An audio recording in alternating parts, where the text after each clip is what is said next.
Now welcome to part 4 of the video series. अब तक की कहानी में आपने जाना कि नाथू अपनी नौकरी और तनख्वाह को लेकर परेशान है, लेकिन पूरे शहर में धीरे धीरे ये खबर फैल चुकी है कि बैंक कंगाल हो रहा है और बैंक के पास अब मज़ीद पैसा नहीं बचा।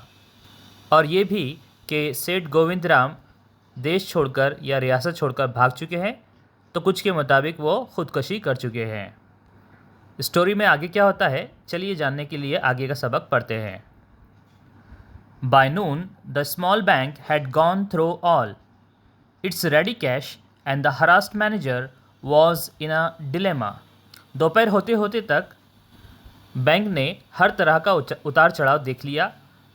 उसका नकद रकम ख़त्म हो चुकी थी और मैनेजर पूरी तरह से परेशान था। डिलेमा यानी उलझन में था, दो राहे पर आ गया था।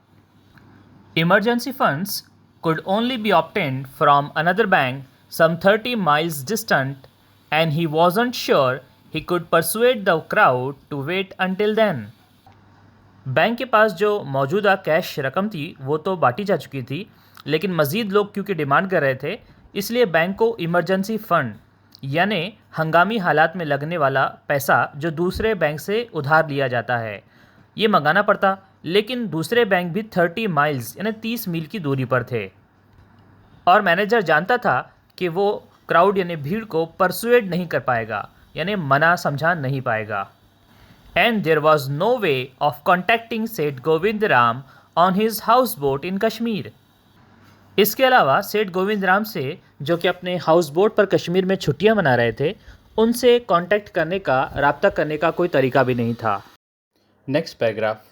People were turned back from the counters and told to return the following day. लोगों से कहा गया कि वो अगले दिन वापस लौट कर आए।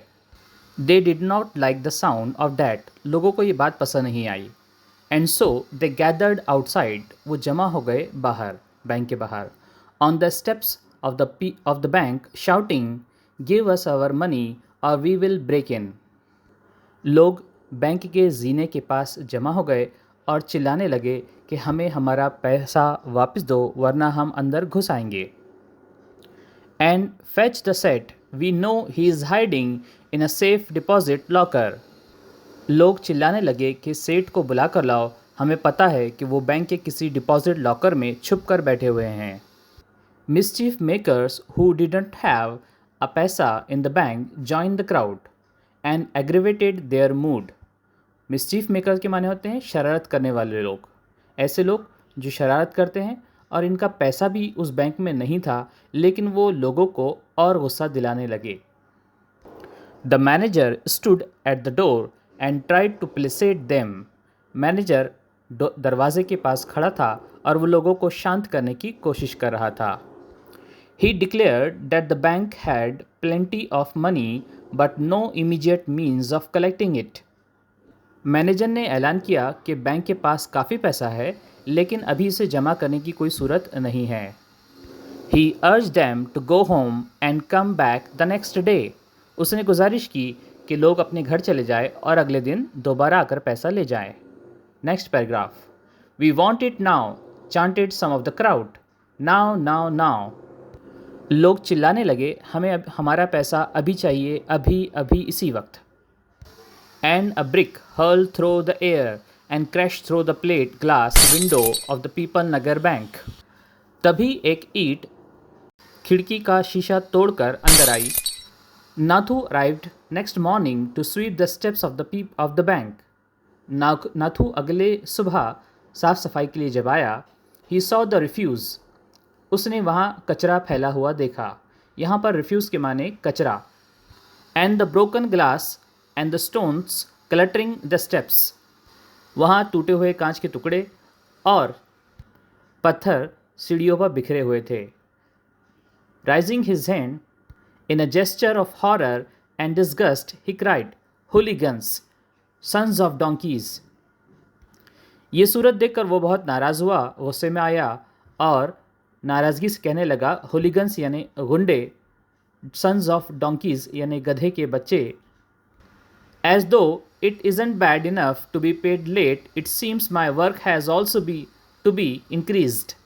वो नाराज़गी से कहने लगा कि सिर्फ इतना काफ़ी नहीं था कि मेरी तनख्वाह लेट हो रही है, बल्कि मेरा काम भी बढ़ गया है। He smote the steps with his broom scattering the refuse. उसने अपनी झाड़ू से ज़ोर ज़ोर से ताकत के साथ झाड़ू से उस कचरे को और बिखरा दिया। Good morning Nathu, said the washerman's boy getting down from his bicycle. उसी वक्त वहाँ से वॉशरमैन का बेटा यानी कि सीताराम गुजरा। उसने नाथू को गुड मॉर्निंग कहा।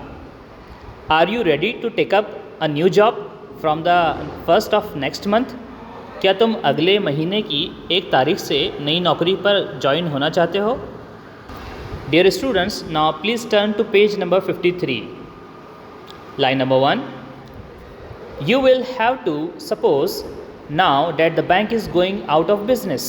मुझे लगता है तुम ज़रूर ये नौकरी करना चाहोगे क्योंकि ये बैंक अब अपने कारोबार को बंद कर रहा है, यानी कि बैंक कंगाल हो चुका है।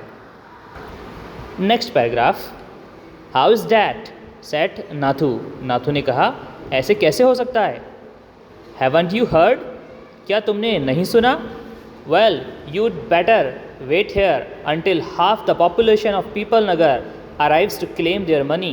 अच्छा तो बेहतर है तुम यहीं पर रुको, जब पीपल नगर की पूरी जनता यानी लोग बैंक में अपने पैसे मांगने के लिए आएंगे तब तुम खुद ही जान लेना। And he waved cheerfully. He did not have a bank account and sped away on his cycle. और उसने बड़ी खुशी के साथ हाथ लहराते हुए कहा कि अल्लाह का शुक्र है कि मेरा यहाँ पे कोई बैंक खाता नहीं है, और वो अपनी साइकिल पर रवाना हो गया। Second last paragraph. Nathu went back to sweeping the steps muttering to himself. Nathu सीढ़ियों पर फिर से झाड़ू लगाने लगा और वो खुद अपना अपना बड़बड़ा रहा था। मटरिंग यानी बड़बड़ाना। When he had finished his work, he sat down on the highest step to await the arrival of the manager. झाड़ू लगाने के बाद वो बैंक की सबसे ऊंची सीढ़ी पर जाकर बैठ गया और बैंक के मैनेजर का इंतज़ार करने लगा। He was determined to get his pay. वो बिल्कुल तय कर चुका था कि वो अपनी तनख्वाह लेकर ही जाएगा। Last paragraph. Who would have thought the bank would collapse? किसने सोचा था कि एक बैंक कभी कंगाल भी हो सकता है? He said to himself. उसने अपने आप से कहा। And looked thoughtfully into the distance. और वो बड़े गौर फिक्र के साथ दूर फासले पर देखने लगा। I wonder how it could have been happened. और वो सोचने लगा हैरानी के साथ, ये कैसे मुमकिन है कि ये सब कैसे हो गया। Dear students, here ends our part 4 of the video series of this story. I hope you must have enjoyed it very much.